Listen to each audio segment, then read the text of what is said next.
Hello and welcome, everyone. I'm your host with the Catholic Money Mastermind, coming to you from the Catholic Financial Planners Network. So I'm Ben Martinek, and I'm joined today with Jessica Chiminsky from Westchester, Pennsylvania. Although I think if you live in Pennsylvania, don't you go with PA? It's not Westchester, Pennsylvania. It's Westchester, PA, right? I think you're the only state, right, Jess, that likes to refer itself to it as just its initials, not like its full name. Am I? That's true. That is true. I've never thought of it that way. But yes, I think we do call it Westchester, PA. I would think so. Yeah, I love it. This is one of the things I love about people from Pennsylvania. Is like they've just got like this catchy term to their state, PA. Westchester. Great. PA. We're very cool. Yeah. Yeah, absolutely. Well, Jess is joining us from Stonecrop Wealth Advisors in the Westchester, PA. And Jess, we've got a fascinating topic that we're going to be chatting about today. And, a lot of it interweaves with your background and your story and some of your just, the things that you've learned in your life, but now especially in your work as a financial advisor.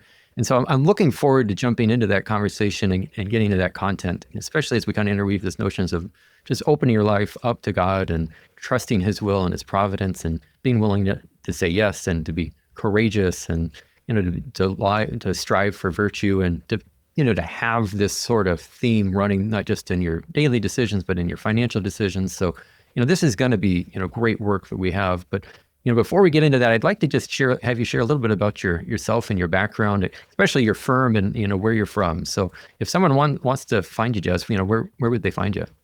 Yeah. Thank you so much for having me on. It's so exciting. I'm really enjoying being a part of the Catholic Financial Planners Network. So my firm is called Stonecrop Wealth Advisors, and we're right here in downtown Westchester, PA, in a beautiful historic building. It's called the Farmers and Mechanics Building. So if you're local, you're from the area, we're right here. Beautiful building.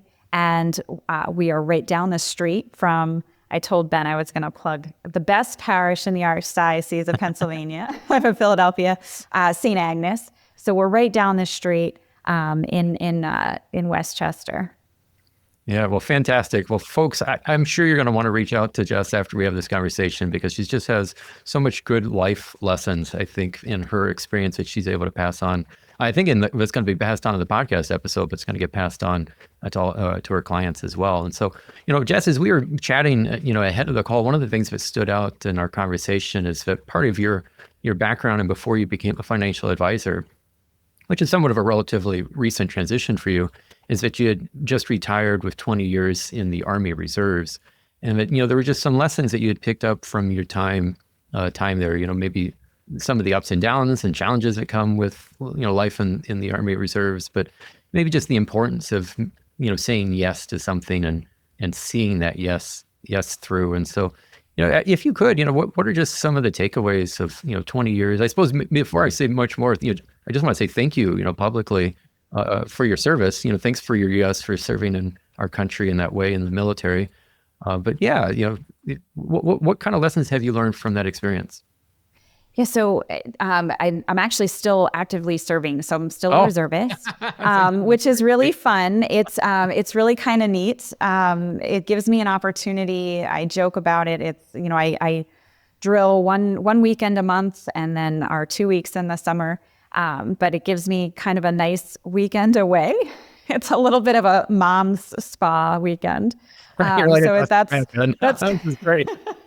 It's a neat way of seeing it now. When I was first in the military, it was, a lot more difficult, but, I was sort of very young and excited and trying to figure out how to pay for college. And that was easily one of the first and the best financial lesson that my parents ever taught me. And that was, we're excited if you want to go to college. Now you got to figure out how to pay for it. So that was one of the things that was very important to them to teach us as kids. And I'm one of six. So, and my dad was just absolutely hardworking, professional his whole life. He stayed in his career for close to 40 years. So set that beautiful example, but said, this is a good opportunity to pay for college and then to have a long-term, steady, stable job, especially with the reserves, still being able to do what I wanted on the outside, what, I felt God was calling me to do on the outside world, in the civilian world, while gaining some really good experience inside the military that you wouldn't necessarily get otherwise. And also just having that steady, that steady employment, that steady paycheck, and just seeing what it looks like to choose something, to say yes to something, even if it's scary and even if you don't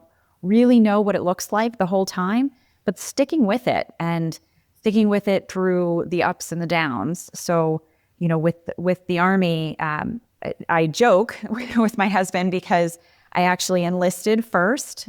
So I enlisted in the Army Reserves on February 14th. So the Army has been my longest standing relationship. I didn't even know my husband at that point. I was still in college, and I went through basic training and all of that. And I was in the reserves, and then I ended up getting my commission and becoming a commissioned officer. And I've been an officer ever since.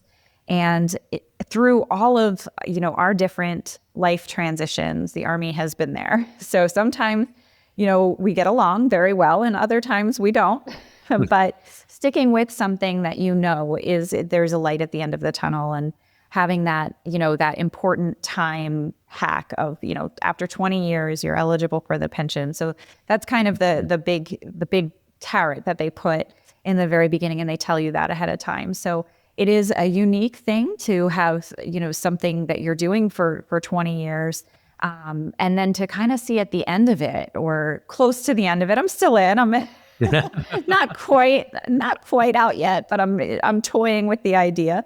But seeing what that looks like through the ups and downs, through, going to college, graduating college, and then transitioning into different work environments, and then through work environments, and then getting to, having children and having, getting married, all sorts of different aspects of life that are woven into those different Army experiences as well. So really just being able to have that kind of experience throughout has been very helpful. And it has also been, sort of set me up for what it would look like in terms of something similar in the financial realm. Sure. So what I've really gathered from that, Jess, is just the importance. It's a bit of an irony, is that, the Army has this place of security and stability and has been a mainstay in your life. And you maybe there's a bit of a love-hate relationship where, some days are just, it's wonderful and I couldn't dream it to be any better. And it's like, how fortunate and lucky am I to be in this? Yes. And then there are other days you're like, what was I doing? How quickly could I get out? Like, was this a bad decision? Like, should I really keep doing this? And I think the truth is, and part of the theme that I want to pull out in our conversation is like just anything that has a long-term commitment. Like I know of my own long-term commitments, everything that I've done that's been in the course of decades, has the same ups and downs, has those same moments where it's dreamy and lovely and just wonderful. And it's just great. I can't believe I'm so lucky or fortunate to be in this situation. And then it's almost like maybe as soon as the next day is like, oh gosh, what am I doing? This is hard. This is difficult. I don't know if I want to do this anymore. There's got to be a better path, an easier path. Like, there's kind of, speaks something to our own human nature where we're always looking to kind of like, there's got to be another way to do this. And the reality is actually sometimes the only way to do it is just to keep going forward, right? It's just to keep pushing ahead. And there isn't another way to do this. Like the only way to do this is just to keep saying yes and being willing to do what's being asked of you, and maybe to suffer and to endure and to sacrifice, to give up a little bit. And perhaps that's really what's at the heart of this, is that anything that's really worth doing is sacrificial and demanding and requires of us. But whenever we have to sacrifice, we always question, the sacrifice. Like, should we do this? Does that resonate? Do you agree with that? Like this notion that sacrifice, we don't like it as human beings. And even when it's asked of us, we're always trying to find a way to get out of it if possible. Absolutely. Absolutely. And even, I love our Catholic faith that we actually have the opportunity to see the redemptive part of sacrifice and the redemptive part of suffering.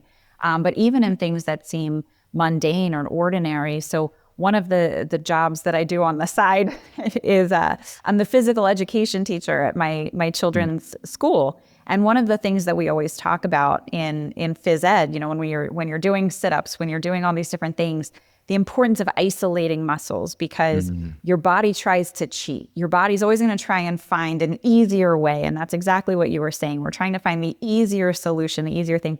But really the only way to see that effect that you're looking for, the only way to really strengthen yourself is to do the exercise to isolate the muscle that needs to actually be used here to be built up stronger. And that's exactly what sacrifice does for us. That's exactly what that penitential sort of suffering does for us, to be able to offer up even the smallest sacrifices. And that was, just another lesson that my parents always taught us, and something that I didn't necessarily, ever know was just a Catholic thing to hear, offer it up. That was just such a common thing to hear. But then even in context of, whatever it is, whether it's, putting on a 25-pound rucksack and going for a 10-mile road march and saying, okay, who can I offer this up for? What can I offer this up for?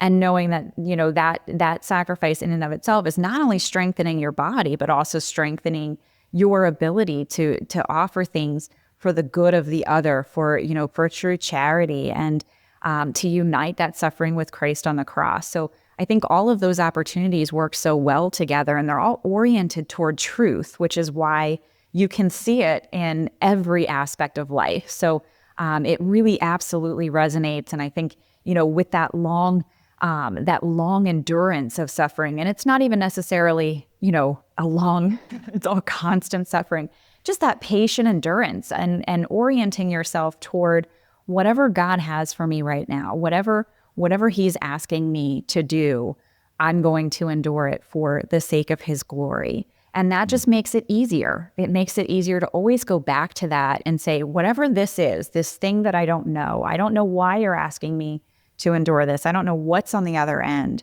what kind of sanctification I'm going to see from this, and maybe nothing. Maybe I won't see anything from it. But ultimately, my soul is being strengthened, and my personal will is being strengthened toward that sacrifice. So I think it all runs together, and it makes things easier for us. Yeah, I love that you brought up the redemptive suffering component and this general notion that we have as Catholics of offer it up, and at least for anyone who in the audience who may not be familiar with that, or who perhaps is either unfamiliar with it or maybe isn't Catholic, what we're kind of alluding to is our theological belief that in Christ's suffering upon the cross, that we can be co-participants within that, and it was redemptive in his suffering for all of humanity. Us through our work as participation in the body of Christ, we can also offer our sufferings in a similar redemptive way, still for the benefit of the church. And so it isn't just simply Christ's suffering. It is only his death that is needed in order for this redemption to happen, but it's able to be spread about. And so I am not a theologian, so I don't want to maybe speak too much outside of my skill set or expertise, but there is something that's just, what I love about this is this very corporal, collaborative, communal notion within Catholicism, and that, we certainly are completely indebted to God and to Jesus and to the work that he's done, but that work doesn't have to be isolated to him. And it's really not God's intent to isolate it to him. Like, God's intent is to bring us all back into himself and together. And so our work also in this participation has its own merit, it has its meaning, it has its value, and it isn't just Jesus' sacrifice, it's our sacrifices too, in conjunction with Jesus' sacrifice. And so, we struggle, right? We struggle to give up, we struggle to say no. We all are looking for kind of the easy button. And I don't think it's a mistake for when we do find that easy button to take it, if that's provided that's still virtuous and a good and right thing to do. We don't have to think things more difficult for ourselves than what they are, right? We're not asking it to be difficult. We don't have to go out of our way to make things challenging. But at the end of the day, things are challenging, and there isn't an easy button solution. And sometimes there is just, you got to, I don't know, what's the term? Maybe grin and bear it, or bucket. Yes, or, absolutely. You got to show up and hey, I'm going to do this, either for myself or for my family or for my community. And, I don't love it, but I can recognize that I don't love it and still say, hey, that's his meaning and value. And also then eventually maybe see the payout of the fruit. One of the things that's wonderful with this notion of obedience of faith that I'd like to have you kind of we could speak to now, just because one of the things you said, ahead of the call was, were two things, and they're related, but let's address both of them.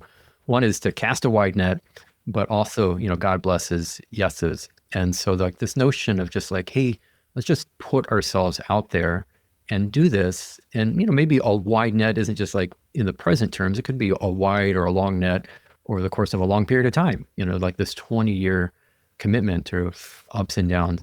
Like there's fruit that gets obtained. This is my point. There's fruit that comes about from these works that you only see it if you've gone and done the work for the 20 years. It's kind of like isolating that muscle. Like it only really manifests itself if like you do isolate that muscle and you really work it over.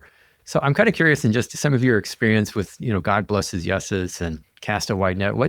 How have you found that to relate to this other theme of sacrifice and maybe doing the hard, heavy lift, but it's the lift that needs to happen?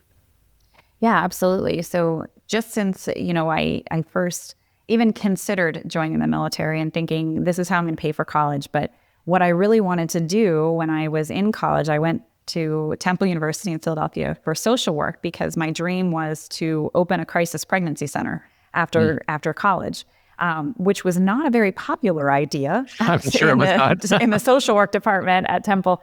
So I learned very quickly to kind of keep my mouth closed and keep my head down and just do the work at that point to get to the other side. And that became, a very similar theme. And when I was able to graduate and to move on, God did grant me the opportunity to work with some people to open a pregnancy center that still exists. It is still there. It is still saving babies' lives. But that was one of the first times that I sat in front of somebody who was not shocked or turned off by the fact that I was young, but rather encouraged by that. And he was my first boss, and he was wonderful. And he set me up with a mentor who is still my mentor. So she was actually the one that said in the very beginning, God blesses yeses. And that has meant so much in so many different ways to me over the past 20 some years. So God blesses yeses. You don't always get to know what it's going to look like. You don't always get to know what the end of the story is. As a matter of fact, you usually don't. But trusting that his will is above our own. And that's what God blesses yeses truly means, is that if he puts something in front of you, and I, being a very dense person sometimes, always pray, say, God, kick me in the teeth with it. Don't make me try and, I want to do proper discernment, but you know who I am. So please just kick me in the teeth with it, make it obvious. So if he puts that thing in front of you and you have prudently discerned, this is the yes that you're meant to say. And that's all you have to do. That's it. It's that simple. Say yes, and he will do the rest. And then, putting aside your own stuff and your own fear and your own worries and surrendering it all to God and saying, he's got a better plan than I do.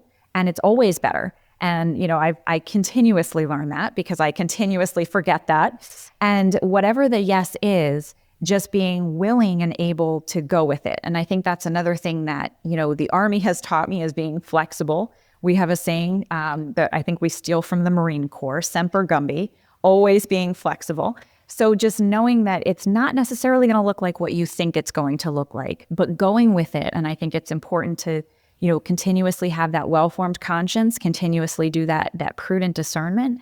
But if you have those tools in place, that yes is a lot less scary, because you know that if you're just saying yes to whatever God has in store for you, it's going to be better than what you could have possibly imagined. And that led me through, some really difficult times in the Army and, in the outside world and whatever, he's asking me to do at this moment. And there's been times where it's easy, just like you said in the beginning, there's times when it's really easy and you're just along for the ride and you're thinking, this is too easy. Something's going to happen.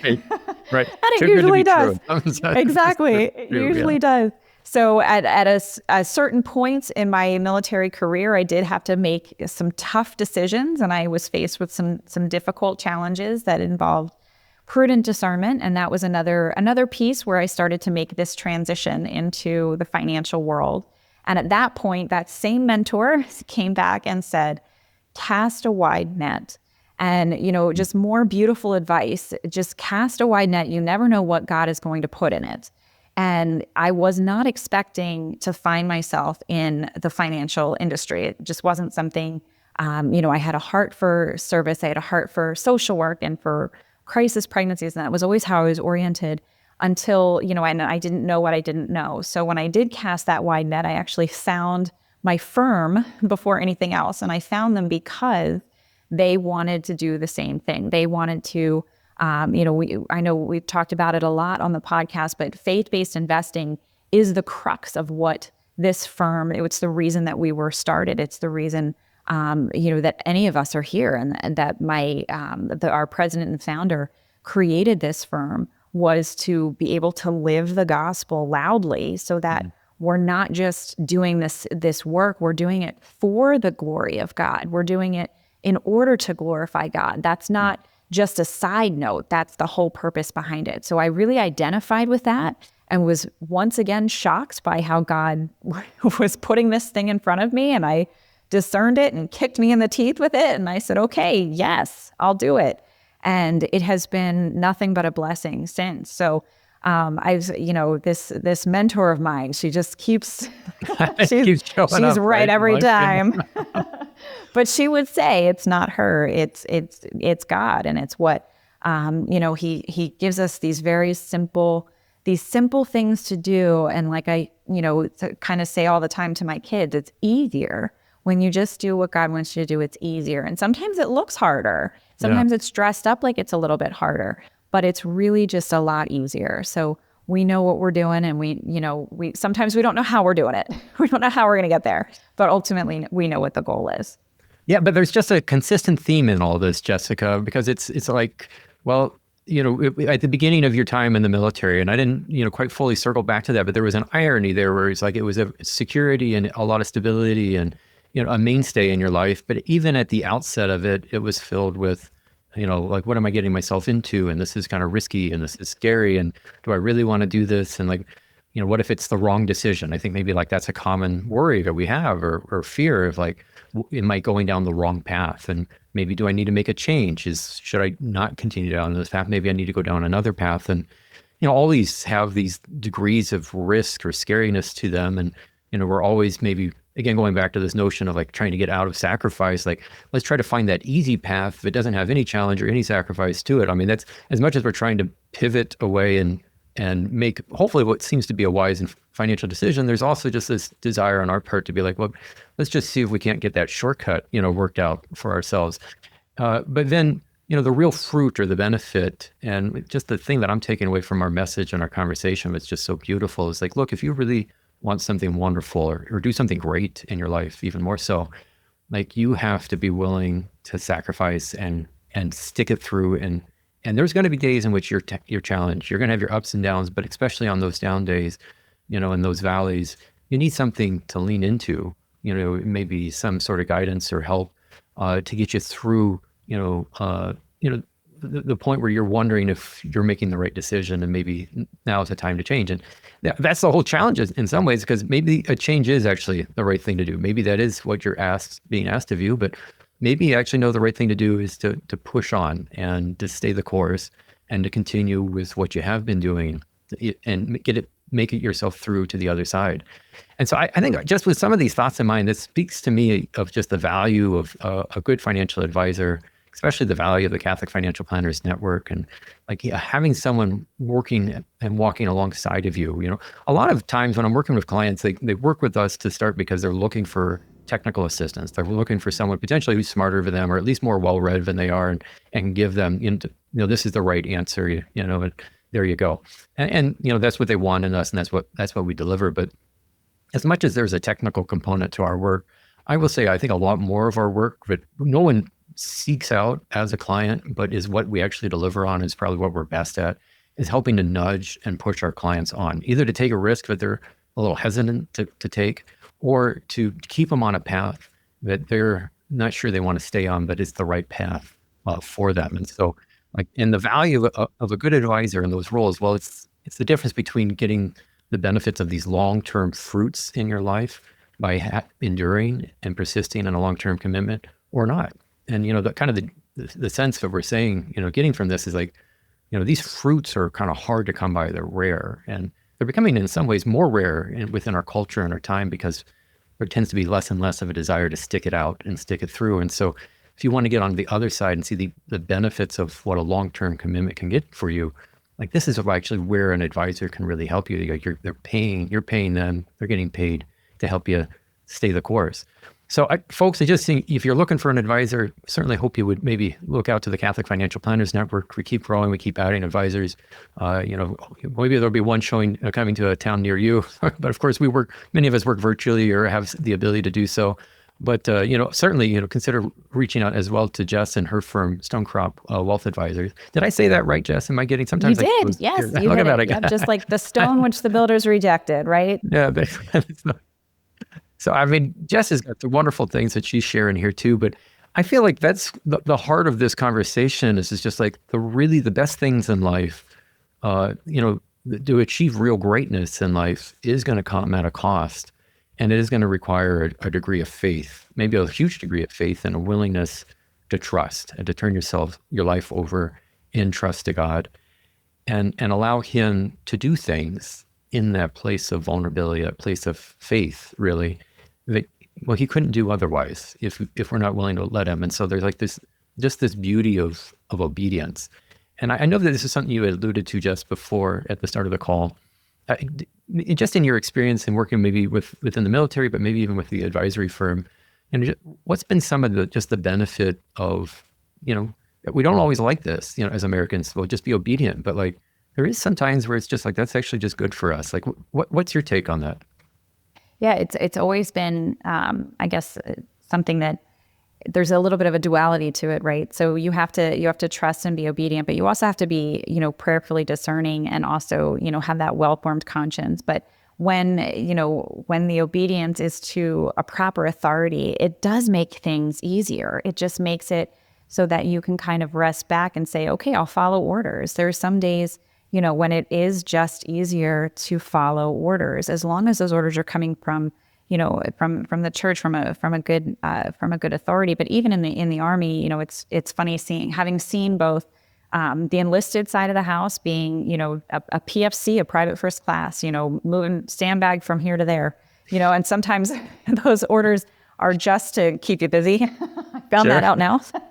You're like, what am I doing? Just dig a hole and fill it in, and dig another hole and fill it in. Exactly. And it's just to make you do something for a little while. It's to earn your loyalty more than anything. But really sometimes it's just because and I'm finding this out now after, sort of being at the big kids table for a little while, as an officer and as a staff officer, to be able to see that there's these moments when you just need people to do some work, and we need the obedience. We rely on it entirely. You need to know that the people that that are serving with you, that are in your command, are going to do what you tell them to do, because we spend all this time going through school, taking classes, and learning how to make decisions and how to write plans and organize operations. And we do this all at a high level. So then we have that technical competence, which is what you had alluded to earlier when you were talking about working with a financial advisor, and knowing that you're going to somebody who has that technical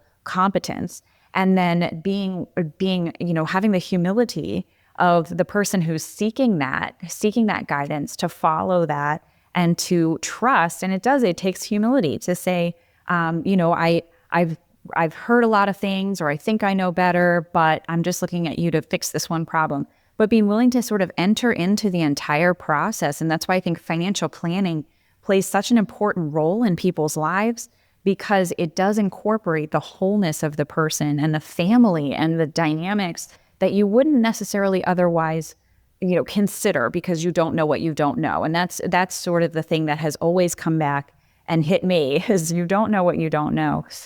So being able to work with somebody who has both that technical competence, but also that strategic capability to see what could potentially go wrong, where the different pitfalls might be, and then wrapping all of that in through the eyes of faith is really kind of what brings people to this ability to incorporate finances into their lives and not allow finances to become something that is as scary, and therefore they kind of end up wasting all of their anxiety on something that, it's unknown or I'm not sure. So having that financial plan, what we've found is it allows people to kind of give it up a little bit and to say, I'm working with somebody that I trust. I'm working with this person who shares the same values, the same goals as me, ultimately to get to heaven and to use our resources, for our family and to live our lives in accordance with God's will. So I can trust that they have that strategic and technical competence and that we're all going in the same direction. So I think that's what makes it invaluable. And it does give you that release and it gives you that freedom to just sort of obey and go along with this plan, because you know that this is being written by somebody who cares for you and who cares about what you care about, which is building the kingdom of heaven. So it makes it very freeing. And it also makes it so that you can then, make it so that money doesn't become an idol in your life. And I think that's what we see so often is that anxiety surrounding money. Even if you have a lot, even if you have plenty of money, it can tend to find itself as a place of idolatry in your heart, where you're either worried about getting more or worried about not losing it or worried about whatever. I find that, money has become a huge idol, and this is not new, right? Yeah. So since the very beginning. So having that ability to kind of, turn away from that idol of money, whether it's not having enough or having too much or whatever the case may be, and being able to just sort of know that it's being taken care of, know that you're being guided along this path. It gives you this freedom to be able to kind of, focus on it enough, but to truly focus on what God wants you to focus on, which is, having that family. And one of the yeses that, my husband and I have been very blessed to be able to say is, we have 6 children right now, and our 7th is on the way. So, congratulations! What exciting news! Yes, it is exciting, and the fun part is we're finally upgrading to the giant van. Oh, so that's one of those moments. Yes, the big. We got to get the big one. But it's funny. It's like you've made it as a Catholic when you're driving around with a transit van. Like that's your. Can't wait to put the bumper stickers on. But it was in that moment that we were sort of like, okay, we're saying, all these times that you have to say yes. And the world would look at that and say, oh my gosh, you're crazy. There's no way you can do that. There's no way. But every single time you say yes to God's plan, he has something better in mind for you. So that it always comes back to that yes. And that's just something. I mean, I love everything that you're sharing here, Jess, because there's just the beauty, the fruit of long-term obedience and the willingness to say yes and to do scary things, to do risky things, to do things that make you uncomfortable and that you'd rather not do. If you could, you'd probably opt out of them. But yet, these sort of decisions, they're purifying us, is I think how we'd like to see it, at least scripturally, right? It's the fire that purifies us and don't really makes us better. And at the end of the day, we just know, going back to the whole muscle arrangement, like that, if you really want certain muscles to grow and become stronger, like they have to be challenged. They have to be tested. And, you don't really know what it's capable of until we start to push it to its limits. And so, like, on one hand, we aspire to be pushed beyond our limits because we can see how wonderful that is, especially at least in our day and age, we see it so easily demonstrated with, athleticism and what, various professional athletes can accomplish. We're like, wow, that's incredible and amazing. But then, their achievements that are demonstrated there are all through a history of, practice and diligence and sacrifice and, holding to maybe the training regiment and, getting up at times they'd rather not get up at times or go to bed when they don't have to. I mean, like these are the things, this life of discipline, it's not easy, it's hard, but it's good for us. And it's not just, applicable in terms of our careers or our day-to-day money decisions. Like it's really applicable. And the thing that I would like to just drive home as part of our conversation today is it's really what's needed in order to see the full fruits of investments, playing themselves out. Like they have to, they don't, the market is highly competitive. It goes back to this whole theme of challenges across, the benefits of a long-term plan. Returns don't manifest themselves in the capital markets, freely or easily or either, because there's this highly competitive nature for easy things. It's just the way human beings are for good or bad. I mean, this is who we are. Theologically, I think we'd say it's because of the fall. But that matter aside, easy returns don't exist. So if you want to see, better returns in your investments, in your portfolio, you have to usually commit for the long term and for that to happen, for it to manifest itself. And that all has its ups and downs. It has its sacrifices. It has its challenges. It has its moments of faith. And so these aren't just good life lessons in terms of, hey, thanks for passing these along. These are maybe going to help me make for a good career, or a good marriage, or a good relationship. They're good lessons actually that you need just practically for finances, because that's, the same fruit that we're kind of seeking throughout all of this, which is the benefit of a long-term commitment, just applies to your stock and bond portfolio as it does with anything else. I mean, do you feel the same way, Jess, especially in this transition for you, where you're coming more recently into the advisory space? It seems like, well, wow, my whole life in some ways this was perfectly fit for being able to now teach people about what you need to do in order to be a good investor.